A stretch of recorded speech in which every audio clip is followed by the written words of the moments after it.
पहले आप ये इमेज देखिए, आपको क्या लगता है इस इमेज में जो रोड लगा है, बोले तो लोहा, वो कहाँ का हो सकता है? आपने सही पहचाना, ये बुर्ज खलीफा के नीचे लगा हुआ है। लेकिन सवाल ये नहीं है कि कहाँ लगा है, सवाल तो ये है कि इतना सरिया, बोले तो लोहा, आखिर लगा ही क्यों है? और इसी के साथ इसकी कौन सी ऐसी चीज है जो बुर्ज खलीफा में आज तक ठीक नहीं हुई है? मैं हूं सैम और आज की वीडियो में इसी के बारे में जानेंगे। दोस्तों, यह घटना है साल 2008 की, जब दुनिया की सबसे ऊंची बिल्डिंग बुर्ज खलीफा का स्ट्रक्चर लगभग पूरी तरह से तैयार हो चुका था और अब बारी थी दुनिया के सबसे ऊंचे बिल्डिंग के ऊपर शीशे के पैनल को सेट करने की। जिन इंजीनियरों ने बिल्डिंग को तैयार किया था, उन्होंने बिना देर किए बिल्डिंग के चारों तरफ शीशे के पैनल लगाने का काम शुरू करवा दिया। बिल्डिंग में शीशे के पैनलों को लगाने का काम ऊपर से नीचे की तरफ हो रहा था, यानी कि बिल्डिंग के सबसे ऊपर के हिस्से में सबसे पहले शीशा लगाया गया और नीचे के हिस्से में बाद में लगाना था। अभी बिल्डिंग के ऊपरी हिस्से के लगभग 25 मंजिलों तक ही शीशे लगाने का काम हुआ था, लेकिन तभी बुर्ज खलीफा के सामने एक बड़ी ही खतरनाक समस्या आ गई। एक ऐसी समस्या जिसने बुर्ज खलीफा को आग का गोला बना दिया। बिल्डिंग के चारों तरफ शीशे का पैनल लगाते ही दिन के वक्त बिल्डिंग के अंदर का तापमान 98 डिग्री सेल्सियस तक पहुंचने लगा। यह गर्मी उतनी ही होती है जितने में पानी लगभग खौलने लगता है, यानी बुर्ज खलीफा के अंदर का तापमान उतना हो गया था कि उसके अंदर कोई इंसान 1 मिनट भी जिंदा नहीं रह सकता था। दरअसल दुबई एक रेगिस्तानी जगह है और वहां पर दिन के वक्त तापमान बहुत ही ज्यादा होता है, लेकिन बुर्ज खलीफा के ऊपर शीशे के पैनल लगाने वाले इंजीनियर ने सोचा ही नहीं कि दिन के वक्त शीशा इतना ज्यादा गर्म हो जाएगा कि बिल्डिंग के अंदर का तापमान इंसान के रहने लायक रहेगा ही नहीं। इंजीनियर ने तो पहले सोचा कि बिल्डिंग को ठंडा रखने के लिए भारी भरकम एयर कंडीशनर लगा दिया जाएगा, लेकिन कैलकुलेशन के बाद पता चला कि यह बिल्डिंग इतनी बड़ी है कि उसे 24 घंटे और 365 के 365 दिन ठंडा रखने के लिए एयर कंडीशन में इतना ज्यादा खर्च आ जाएगा, जिसकी भरपाई करना दुबई के शेखों को भी बहुत भारी पड़ जाएगा, क्योंकि एक नॉर्मल एयर कंडीशन में भी इतना पावर नहीं होता कि पानी को खौलाने वाली गर्मी को ठंडा किया जा सके। उसके बाद बिल्डिंग बनाने वाले इंजीनियर एक ऐसी कंपनी को ढूंढते हैं जो इस तरह के शीशे को तैयार कर सके जो सूरज की गर्मी को बिल्डिंग के अंदर आने से रोक ले। इस तरह एक कंपनी सामने आई जो एक ऐसे शीशे को डिजाइन करने के लिए तैयार हो गई जो सूरज से आने वाली गर्मी को और अल्ट्रावायलेट रेस को बाहर ही रोक दे। लेकिन अब समस्या यह थी कि इस तरह के शीशे को बनाने में हर एक पैनल का ही खर्च लगभग $2000 के बराबर हो रहा था और पूरे बिल्डिंग को ढकने के लिए लगभग 24,000 से भी ज्यादा शीशे के पैनल की जरूरत थी। और उससे भी बड़ी समस्या यह थी कि शीशे के पैनल को बनाने वाली यह कंपनी दुबई से इतनी ज्यादा दूर थी कि शीशे को तैयार करके दुबई पहुंचाने का खर्चा ही शीशे की कीमत से 2 गुना हो जाता, यानी कि इस नए शीशे के पैनल का टोटल खर्च $4 अरब से भी ज्यादा होने वाला था। यानी कि जितना बजट पूरी बिल्डिंग का था, उसका आधे से अधिक तो सिर्फ शीशे के पैनल लगाने में ही चला जाता। जिसके बाद शीशे के कंपनी ने दुबई के शेखों को एक नया आइडिया दिया। उनका कहना था कि क्यों ना बुर्ज खलीफा के आसपास ही कहीं उस शीशे की फैक्ट्री को बिठा दी जाए, इससे आपके करोड़ों डॉलर आसानी से बच जाएंगे। फिर क्या था, दुनिया के सबसे ऊंची बिल्डिंग बुर्ज खलीफा को सूरज की गर्मी से बचाने के लिए दुबई में ही शीशे बनाने की फैक्ट्री बिठाई गई। ये दुनिया में पहली बार ऐसा हो रहा था कि किसी बिल्डिंग की जरूरत को पूरा करने के लिए उसके बगल में ही एक नई फैक्ट्री खड़ी कर दी गई। खैर,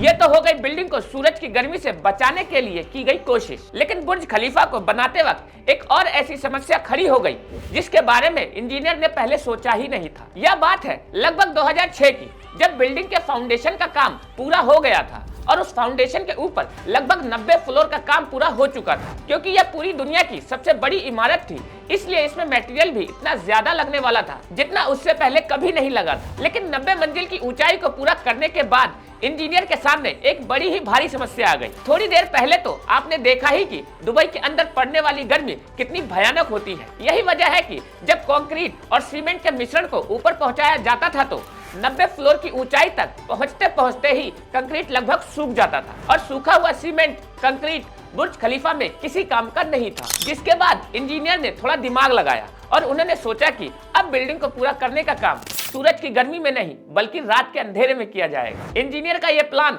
थोड़ा बहुत तो काम किया, लेकिन कुछ फ्लोर की ऊंचाई के बाद रात वाला प्लान भी लगभग फेल हो गया। आपको जानकर हैरानी होगी कि इस वजह से बिल्डिंग बनाने वाले इंजीनियर का लगभग 2 महीना बर्बाद हुआ, जिसके बाद बिल्डिंग बनाने वाले इंजीनियर ने पूरी दुनिया से कुछ सबसे बेहतरीन पंप को मंगवाया और अब इंजीनियर रात के अंधेरे में ही सीमेंट और कंक्रीट के घोल को तैयार करवाते थे और रातों रात दुनिया के इस सबसे मजबूत पंप की मदद से सीमेंट और कंक्रीट के घोल को कुछ मिनट के भीतर ही बिल्डिंग की टॉप फ्लोर पर पहुंचा देते थे। इन सब के अलावा रात के वक्त सीमेंट और कंक्रीट के घोल को तैयार करते वक्त पानी की जगह बहुत सारा बर्फ का टुकड़ा भी मिक्स किया जाता था ताकि दुबई की गर्मी में कंक्रीट और सीमेंट के घोल को सूखने में थोड़ा वक्त लगे। लेकिन कहते हैं ना कि यह पूरी दुनिया का सबसे रेयर बिल्डिंग था, इसलिए इंजीनियर के पास हर रोज कोई न कोई ऐसी समस्या आ ही जाती थी जिसके बारे में उन्हें भी पता नहीं होता था। ठीक ऐसी ही एक समस्या बुर्ज खलीफा के सबसे पहले दिन ही इंजीनियर के सामने आ गई थी। दरअसल साल 2004 के दौरान जैसे ही बुर्ज खलीफा को तैयार करने का काम शुरू हुआ,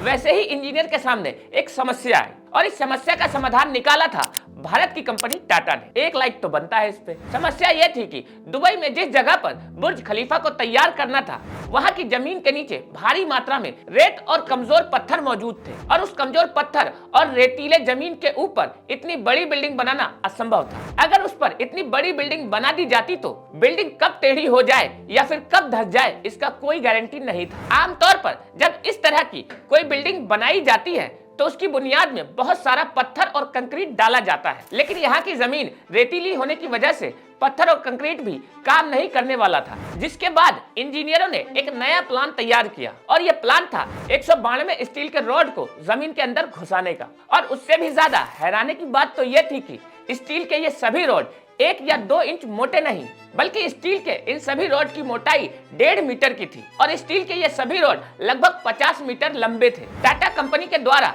तैयार की गई स्टील के इस 192 रॉड को बुर्ज खलीफा के बुनियाद में 50 मीटर की गहराई तक खड़ा किया गया, जिसके बाद बुर्ज खलीफा की बुनियाद इतनी मजबूत हो चुकी थी कि उस पर बुर्ज खलीफा जैसे दुनिया के सबसे ऊंची बिल्डिंग के वजन का कोई प्रभाव नहीं पड़ने वाला था। टाटा कंपनी ने बुर्ज खलीफा की सिर्फ इतनी ही हेल्प नहीं की थी। आपको जानकर हैरानी होगी कि दुनिया के सबसे ऊंची बिल्डिंग के अंदर जो एयर कंडीशन का काम है उसमें भी टाटा कंपनी का ही हाथ है। दोस्तों, आप वोल्टास कंपनी को तो अच्छी तरह जानते ही होंगे, जो होम एम्प्लॉइज बनाने का काम किया करती है। आप में से बहुत ही कम लोग इस बात को जानते होंगे कि वोल्टास कंपनी टाटा ग्रुप की ही एक हिस्सा है और दुबई में बनी दुनिया के सबसे ऊंची इमारत के अंदर जितने भी एयर कंडीशन सिस्टम लगे हुए हैं वो सभी वोल्टास कंपनी के ही है। आपको जानकर हैरानी होगी कि दुबई के सभी 163 मंजिल में लगभग 13,000 से भी ज्यादा एयर कंडीशन सिस्टम फिट किए गए और इन सभी एयर कंडीशन को टाटा ग्रुप की कंपनी वोल्टास के द्वारा ही इंस्टॉल किया गया है। बुर्ज खलीफा के साथ एक और बड़ी समस्या है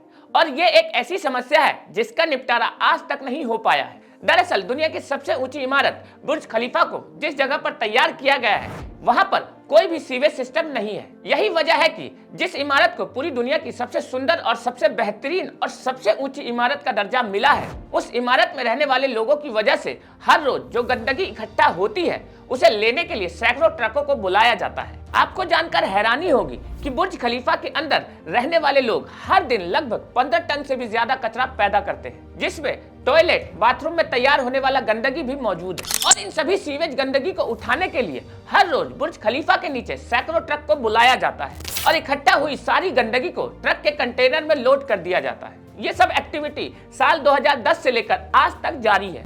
हालांकि अब बुर्ज खलीफा के पास सीवेज सिस्टम को तैयार करने का काम भी शुरू हो चुका है, लेकिन हैरानी की बात तो यह है कि जिस इमारत को बनाने में सिर्फ 6 साल लगे थे, उसी इमारत के सीवेज सिस्टम को तैयार करने में लगभग 15 साल का वक्त लग जाएगा। यही वजह है कि साल 2010 में तैयार हुई इमारत का सीवेज सिस्टम साल 2025 तक पूरा होने की उम्मीद है। दोस्तों, बुर्ज खलीफा के साथ एक और बड़ी रोचक बात है। बुर्ज खलीफा की टोटल ऊंचाई लगभग 828 मीटर की है और बताया जाता है कि इसमें लगभग 200 मंजिलें हैं। लेकिन हैरानी की बात तो यह है कि बुर्ज खलीफा के ऊपर का जो 200 मीटर का हिस्सा है और लगभग 40 मंजिल, वह किसी काम का नहीं, उसे पूरी तरह से खाली रखा गया है। यहाँ पर कोई भी इंसान नहीं रहता है। दरअसल बुर्ज खलीफा जैसे जैसे ऊपर की ओर जाता है वैसे वैसे उसकी चौड़ाई बहुत कम होती चली जाती है और बुर्ज खलीफा के ऊपर का हिस्सा इतना ज्यादा पतला हो चुका था कि उसके इंसानों को रहने लायक नहीं बनाया जा सकता था। और क्योंकि वजन बढ़ता जा रहा था, इसलिए बुर्ज खलीफा के ऊपर के हिस्से को